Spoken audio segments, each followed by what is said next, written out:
नमस्कार, मालवणी कुकिंग या यूट्यूब चॅनलवर मी कीर्ती परब तुमचं सर्वांचं खूप खूप स्वागत करते.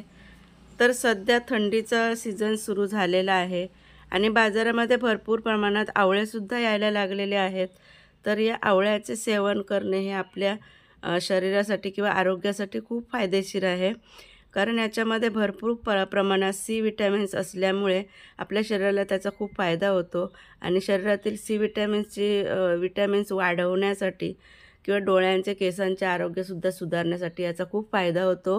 आवळा खाणे शरीरासाठी खूप गरजेचं आहे आणि खूप आवश्यकसुद्धा आहे. म्हणूनच मी आज तुमच्यासाठी घेऊन आली आहे एक झटपट अशी रेसिपी. वर्षभर टिकणारं आवळ्याचं लोणचं कसं बनवायचं ते आज मी तुम्हाला दाखवणार आहे. चला तर बघूयात. आवळ्याचं लोणचं बनवण्यासाठी मी इथे बघा अर्धा किलो आवळे घेतले आहेत.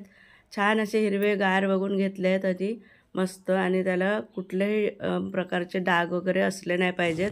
असे छान असे आवळे बघून घ्यायचे. हे बघा मी दाखवते तुम्हाला, खूप जवळून दाखवते. खूप छान असे आवळे आहेत हे बघा, ताजे. ते आता आपण कट करून घेऊयात हे आवळे. ते सुरीने जे आवळ्याला मध्ये शिरा असतात त्या शिरा अशा कट करून घ्यायच्या आणि सुरीने त्या ओपन करून घ्यायच्या आणि त्याच्या एक एक अशी म्हणजे त्या ज्या आवळ्याच्या पाकळ्या असतात त्या काढून घ्यायच्या आहेत. पण आवळे स्वच्छ धुवून चांगले कोरड्या फडक्याने व्यवस्थित असे सुकून घ्यायचे आहेत. ते कोरडे करून पुसून घ्यायचे आहेत. अगदी व्यवस्थित पुसून घ्यायचं. पाण्याचा जरासुद्धा अंश नाही राहिला पाहिजे, नाहीतर आपलं लोणचं लवकर खराब होईल. हे बघा अशा प्रकारे याच्या आवळ्याच्या ज्या पाकळ्या आहेत त्या काढून घ्यायच्या आहेत.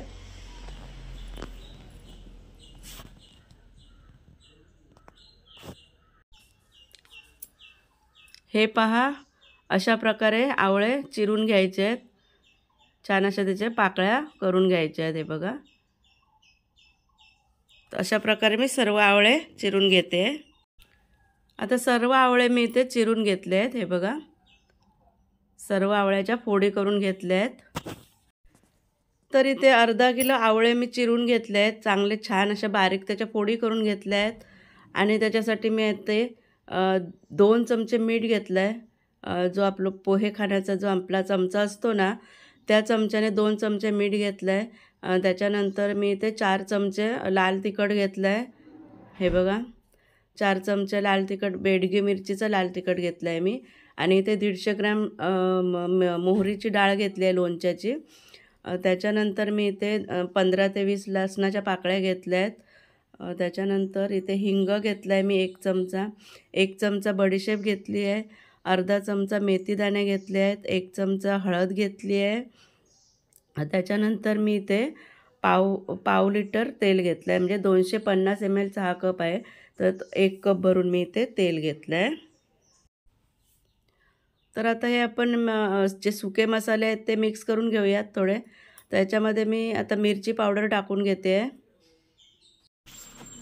हळद टाकायची आहे. मीठ टाकायचं आहे. तर इथे आता मोहरीची डाळ टाकून घ्यायची आहे. तर मी 150 ग्रॅम डाळ घेतली आहे, तर थोडी टाकून घेतली आणि थोडी बाजूला ठेवली आहे. ती मिक्सरमध्ये थोडीशी बारीक करून मग टाकणार आहे त्याच्यामध्ये. आता हे मिक्स करून घेऊयात व्यवस्थित. ही आता मोहरीची डाळ होती ती मी मिक्सरला लावून आता याच्यामध्ये टाकते आहे. हे मिक्सरला थोडीशी फिरून घेतली आहे, एकदम बारीक त्याची पूड नाही केली आहे, तर थोडीशी फिरून घेतली आहे मिक्सरला. तर ती टाकल्या. याच्यामुळे काय होतं की जो लोणच्याचा खार असतो तो व्यवस्थित होतो, मिळून येतं, म्हणून ती थोडीशी मी वाटून टाकली आहे. आता इथे मी एक कढई ठेवून घेतली आहे आणि त्याच्यामध्ये जे मी तेल घेतलं होतं 250 ml, तर ते तेल मी आता याच्यामध्ये ओतून घेतलं आहे. तेल हलकंसं गरम करून घ्यायचं आहे आणि त्याच्यानंतर मी त्याच्यामध्ये लसूण टाकून घेतली आहे. लसूण थोडीशी फोडून घेतली आहे. आता इथे हिंग टाकला आहे. थोडासा हिंग मी लोणच्याच्या फोडीमध्ये टाकला आहे आणि थोडासा आता फोडणीमध्ये टाकला आहे हिंग. 1 चमचा बडीशेप टाकून घ्यायचे ह्याच्यामध्ये आणि मेथी दाणे टाकून घ्यायचे आहेत आणि हे व्यवस्थित मिक्स करून घ्यायचं आहे आणि एकदम स्लो गॅसवर हे थोडंसं फ्राय करून घ्यायचं आहे. म्हणजे ही फोडणी मस्त खमंग अशी फ्राय करून घ्यायची आहे. हे जास्त करपण्यासाठी वगैरे ठेवायची नाही. थोडंसं आणि तेल एकदम जास्त गरम नाही करायचं कडकडीत जे धूर येईपर्यंत. तर थोडंसं गरम करून त्याच्यामध्ये फोडणी व्यवस्थित ही फ्राय करून घ्यायची आहे. तर ही फोडणी आता आपली तयार झालेली आहे. आपलं हे तेल तयार झालं आहे, रेडी झालं आहे. तर हे आता गॅसवरून उतरून आपण एकदम थंडगार करून घ्यायचं आहे, गरम ठेवायचं नाही आहे. हे जे आपण लोणच्याला आता सुके मसाले लावून ठेवले होते, तर ते थोडेसे असे त्याला मॉइश्चर आलं आहे, कारण आवळ्याचा रस असतो ना, आवळ्यात भरपूर प्रमाणात रस असतो. तर ते आता थोडेसे मॉइस्ट झाले आहेत. तर ते आता मिक्स करून घेतलं आहे मी आणि हे तेल पूर्णपणे थंड करून घेतलं आहे आणि हे आता तेल आपण त्याच्यावर टाकून घेऊयात. तर हे थंड झालेलं तेल आता लोणच्यावर हे टाकून घ्यायचं आहे. आता हे व्यवस्थित मिक्स करून घ्यायचं. तेल टाकून झालं आहे, तर हे व्यवस्थित मिक्स करून घ्यायचं आणि तेल थोडंसं जास्त टाकलं तरीसुद्धा चालू शकतं, कारण तेल हे प्रिझर्वेटिव्हचं काम करतं. त्याच्यामुळे लोणचं टिकण्यासाठी तेल हे महत्त्वाचं असतं. तर त्याच्यासाठी तेल तुम्ही थोडंसं जास्त टाकलं तरीसुद्धा चालेल आणि मीठ तुम्ही चव घेऊन बघा मिठाची.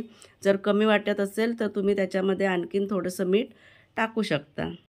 आता लोणचं तर आपलं तयार झालं आहे, पण हे खाण्यासाठी तयार झालेलं नाही आहे, कारण याला मुरण्यासाठी 10 ते 12 दिवस अगदी लागतात. 10 ते 12 दिवस तुम्ही छान असं काचेच्या बरणीमध्ये ते भरून ठेवा आणि 10 ते 12 दिवसांनंतर खायला घ्या. ते छान असं मुरल्यानंतर त्याची खूप टेस्ट चांगली लागेल तुम्हाला. आता मी हे काचेच्या बरणीमध्ये काढून घेत आहे आणि लोणचं शक्यतो काचेच्याच बरणीमध्ये ठेवा. जरासुद्धा तुम्ही स्टीलच्या किंवा कुठल्याही बरणीमध्ये, जर्मनच्या भांड्यामध्ये असं ठेवायचं नाही आहे. कारण काय तर हे काचेच्या बरणीमध्येच लोणचं ठेवायचं आहे आणि तुम्हाला खायला घ्यायचं असेल तर तेव्हा तुम्ही छोट्याशा डब्यामध्ये काढून घेऊ शकता. पण ते ठेवायचं असेल तर काचेच्या बरणीमध्ये लोणचं खूप दिवस टिकतं आणि चांगलं राहतं. त्याच्यासाठी मी आता हे काढून घेते. लोणचं तयार झालं आहे, भरून घेते मी बरणीमध्ये. पण हे खाण्यासाठी तयार झालेलं नाही आहे. ह्याला 8 ते 10 दिवस किंवा 10 ते 12 दिवस तुम्ही असंच हे बरणी ठेवू शकता. कधीतरी तुम्ही वाटलं तर उन्हामध्ये सुद्धा ठेवू शकता बरणी. पण हे 8 ते 10 दिवस जेव्हा ते मुरेल लोणचं तेव्हाच तुम्ही खाऊ शकता, तेव्हा ते छान लागेल. आणि व्हिडिओ थोडा जरी आवडला असेल तर लाईक करा, शेअर करा, छान छान कमेंट्स करा आणि जर चॅनलवर नवीन असाल तर सबस्क्राईब नक्की करा आणि बाजूचं बेल आयकॉन दाबायला अजिबात विसरू नका, जेणेकरून माझ्या प्रत्येक व्हिडिओची नोटिफिकेशन तुमच्यापर्यंत सगळ्यात आधी येईल आणि माझा व्हिडिओ बघता येईल. आणि तोपर्यंत स्वस्त खा, मस्त राहा आणि आरोग्याची काळजी घेत राहा. चला तर मग भेटूया आपण पुढच्या एका नवीन व्हिडिओमध्ये. तोपर्यंत बाय.